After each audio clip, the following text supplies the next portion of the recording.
The flip side and the silver lining to Terry McLaurin's holdout in 2025 is that new addition and reunited with Adam Peters receiver Deebo Samuel Sr. is running the wide receiver room, and he's developing quite a rapport with quarterback Jaden Daniels. Here comes Deebo, and he hears all of that bullshit y'all are saying on the internet, and he's here to prove y'all wrong in a contract year, 1 year situation with the Washington Commanders. That's your problem when he coming down the hey, cornerbacks. Y'all don't want to tackle this guy. Linebackers and safeties, y'all are not running with him, but that's y'all's problem. Let's talk about it.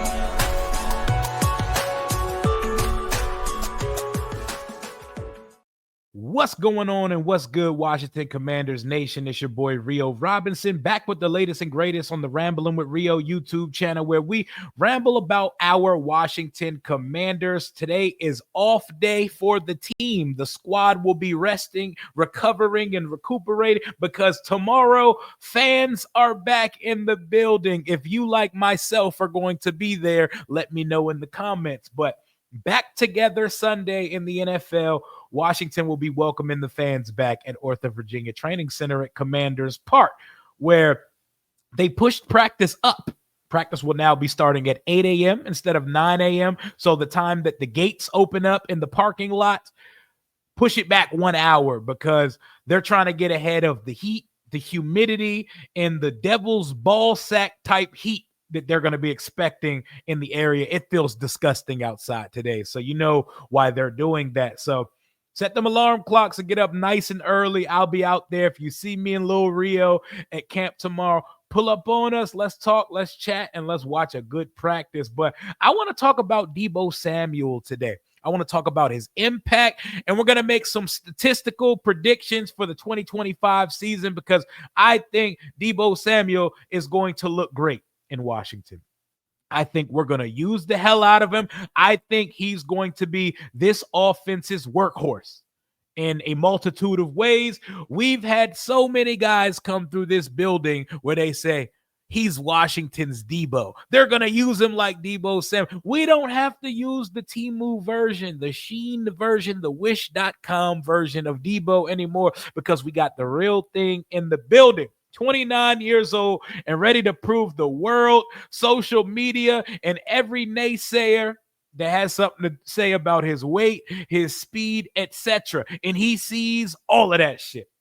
Talking about a 6 foot, 215-pound receiver, came out the same year as Terry McLaurin, going into his age 29 season, was the 36th pick back in that draft in 2019, coming off a tumultuous season in San Francisco. And when I say tumultuous, I don't mean with Deebo. That organization was in hell last year for so many reasons. I don't have to list the laundry list of things that went wrong in San Francisco last year, but everything went wrong.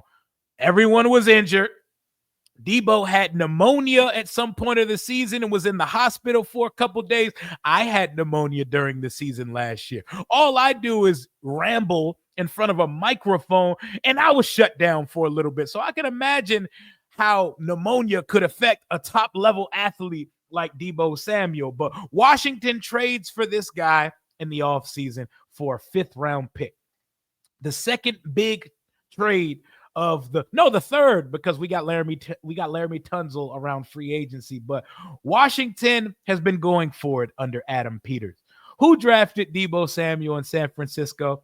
Adam Peters. He brought back a couple guys that he's used to. Adam Peters has a connection and a relationship and is reuniting with Von Miller, with Javon Kinlaw, but the most polarizing and the one everyone's going to be talking about is Deebo Samuel. And it only cost a fifth-round pick.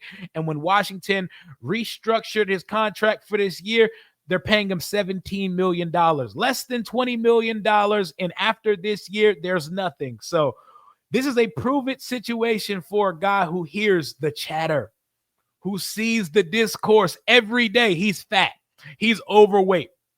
He's slow, which is all bullshit because he came into the league a tank, a unit, a wide back, whatever you want to call it. Deebo is as big as he's always been. He's as big as he's always been, and he still moves fast. He had a down season last year in San Francisco of 670 yards, only 3 touchdowns receiving. You know where those 670 yards would have placed on Washington last year? It would have placed number 2, right in front of Zach Ertz and right behind Terry McLaurin. He would have been our number 2 option. But what we're building over here offensively, while I respect the hell out of Kyle Shanahan, a guy we know very well in DC, our quarterback's special. Our quarterback is special in so many ways, and a defense has to respect his legs, his arm, his head, his extend the play ability. And there are so many different wrinkles to this offense that Deebo Samuel can be the solution to. One, we've never had a competent, adequate opposite side receiver to Terry McLaurin. Terry has that now. We're going to get him paid, by the way. You don't have to spam hashtag pay McLaurin in the comments. They're going to fucking get the contract done at some point. We're talking about Deebo right now. Stay focused, chat. Stay focused. Deebo Samuel is the number 2 receiving option on this team. Is he pigeonholed to the outside, to the inside? No, he's going to line up on the outside. He's going to line up on the inside. He's going to line up in the backfield. He's going to line up in a few different places. He may even return some kicks for this team. This is going to be the road dog, the workhorse for this offense. Cliff Kingsbury, they didn't trade a 5th round pick for this guy for nothing. You notice how it was 1 year of recalibrating, and all of a sudden the lights in the building, the light bulbs go off that say, oh, this quarterback and the culture we established, oh, they're ready right now. Let's go get championship ready players. Deebo Samuel was on a San Francisco 49ers team with Adam Peters with championship pedigree. They didn't win the championship, but they were in 2 Super Bowls. He went to 4 straight NFC championships, and Deebo was one of the blueprints of the culture, the locker room morale. He was kind of the glue of that San Francisco 49ers team. I know things ended on a sour note in San Francisco, but do not get it twisted. They loved this guy. They would run through a wall for this guy. He epitomized everything you feared about the San Francisco 49ers offense when they were in the NFC Championship every year. He's a closer, he's a finisher, and he's a fucking playmaker with the ball in his hands. If you've watched this channel over last season, how many times have you heard me or somebody in the chat call our wide receivers the fall down bandits? Because once Jaden drops a dot on them, they go down immediately. We're begging for a player that could catch a slant, catch a screen, catch a bubble, anything that doesn't need to be a vertical deep ball and take it to distance. This guy is a whole wide receiver and running back hybrid combination, 2-in-1. A corner has no business trying to tackle him. A safety and a linebacker can barely run with him. As much as people like to try to clown him, this is a sub 4.5 receiver. Like, this dude is way faster than Ja'Cory Brooks, the undrafted free agent that's been making a name for himself in Washington Commanders training camp so far. But that's not a shot at Ja'Cory Brooks. I'm just trying to compare speed. You're talking 4.67. You're talking 4.48. And I know that was when he came out 6 years ago, but this guy is in terrific shape. You don't need workout videos to be like, you can see him at practice. People poach clips of him jogging and try to feed the continuous narrative that he's out of shape because last year things went to hell in San Francisco. Everything that could have went wrong for the Niners went wrong. And that's why they were 6-11 after 4 straight trips to the NFC championships that included 2 Super Bowl appearances during Deebo Samuel's tenure in San Francisco. But he fits like a glove into what we do here. We have Cliff Kingsbury, one of the more innovative minds in this league. You're going to say, but he played for Kyle. That's cool. But Cliff is a different type of innovator. And Cliff made caviar with scraps, with rations, with fucking cashews last year. Olamide Zaccheaus had 500 yards. Noah Brown would have had well over 500 yards if he didn't lacerate his kidney or his spleen or whatever disgusting injury he had last year. Diami had 300 yards. Luke had 100, 200 yards last year. Old man Ertz had almost 700 yards last year. Terry was just under 1,100. But this offense is begging for a consistent number 2 option. And this is a guy for his career that averages at least 9 yards after the catch. 9 yards after he touches the football. That's a whole nother first down and moving the sticks every time he touches it. You just manufacture touches for this guy.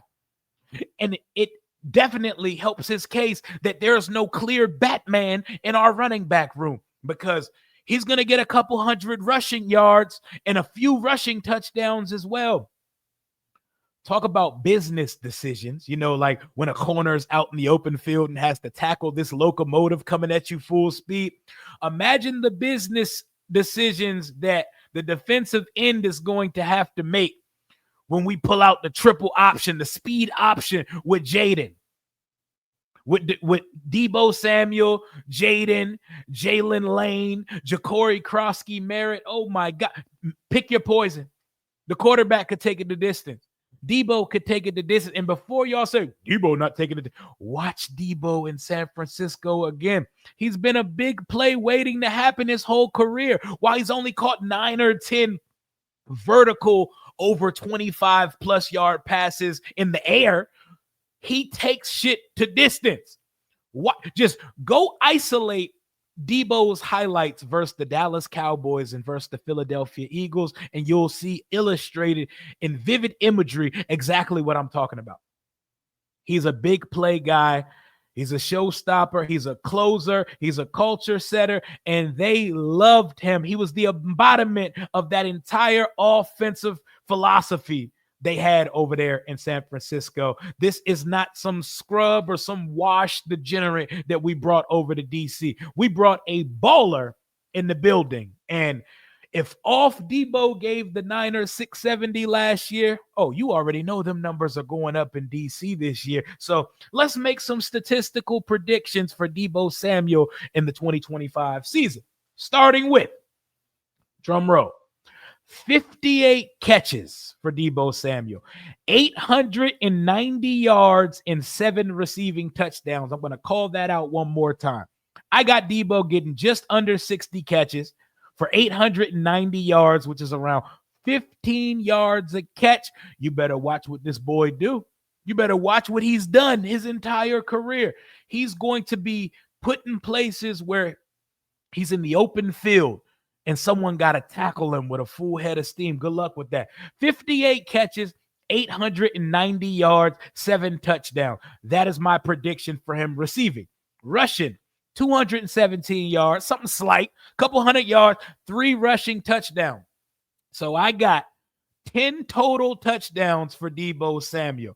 I got 1,000 and I got 1,000, just about 1,117 total yards and 10 touchdowns for him. And he could be the emergency kick returner. I know Jalen Lane's going to handle all the punts. Have no idea who's going to do the kick. I don't know if we're going to put Austin Eckler back there, even though he was all pro at it last year after the concussions in his age. But Deebo's going to be a workhorse. They didn't bring him here to not give him touches. One of the problems last year in San Francisco, he wasn't getting the ball enough, which didn't make sense after Ayuk's gone for the season, after McCaffrey missed about the whole season as well. It was just him and Jawan Jennings out that joint. He was not getting the touches he was supposed to. Was I mad that Deebo Samuels ran up and cussed out Jake Moody? No, that's my type of guy. Deebo just like me for real. I don't like specialists. Kickers and punters aren't real people to me, except Tress Way. They're not real people to me. Just go kick the ball, shut the fuck up, and go back to the sideline. And never wear single-digit numbers. Wear a fullback number that looks like it comes with a neck roll. I'm not mad at him trying to psych the kicker up and screaming on the kicker on the sideline. I like that. We need more crash outs on this football team. This culture can sustain it.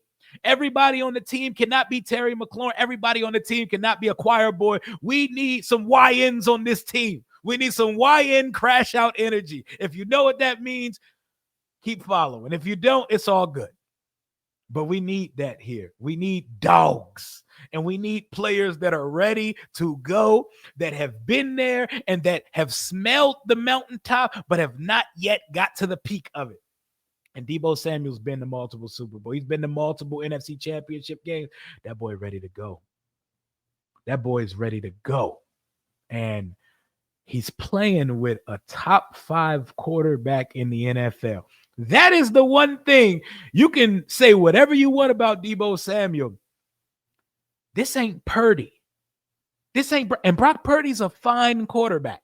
He's a fine quarterback. But like I told Detroit Lions fans about their quarterback, he's fine and dandy. He's productive, but there's not a special bone in his DNA. I love that Mr. Irrelevant can go out there and collect a $260 million contract. I love the come up story. I love the rags to riches greatness that is a Brock Purdy. But this thing over here is a little different. We have Jaden Daniels. We have the best quarterback in the conference, the most talented quarterback in the conference, and he can get this guy the ball as soon as he needs it, went ahead in stride, with a head of steam, just catch it, turn, go. His job here is going to be very easy, man. When you get the ball, go. We put together this fine offensive line over here with Laramie Tunzel, first rounder Josh Connerly. Cosme's going to be back sooner than expected, and Brandon Coleman's going to be a top-notch guard. Tyler Biadasz is a good center. When we run those wide receiver screens to Deebo Samuel, he's already a problem coming downhill. He's going to be behind that convoy of offensive linemen that I just pointed out to you. We are trending. We are up, and it's stuck. And Deebo is going to be a part of a top 5, probably top 3 offense in the NFL this year. Remember everything you said about his weight. Remember everything you said about his conditioning and cardiovascular endurance, him being rinsed, washed, and tumbled dry like his name was Odell Beckham Jr., because he's not. And y'all are going to see that shit in 2025 when he goes for 58 catches, 890 yards, 7 receiving touchdowns, 217 rushing yards, and 3 rushing touchdowns with Jaden Daniels and company. And that's just going to add on to the 1,000 plus and 8 to 10 touchdowns we're going to get out of Terry McLaurin, and the 30 plus touchdowns we're going to get from Jaden Daniels through the air, and the 5 plus we're going to get from Jaden Daniels on the ground. Because I'm predicting top 2 MVP finish for Jaden Daniels in 2025. Sophomore slumps are not something we're even having conversations about here in the DMV, because our guy is not that. Terry on one side, Deebo on the other. We don't know who's going to start in the slot. Hopefully it's Jalen Lane. Maybe it's Luke McCaffrey, and Noah Brown is the next receiver on the field after those 2 guys on the outside.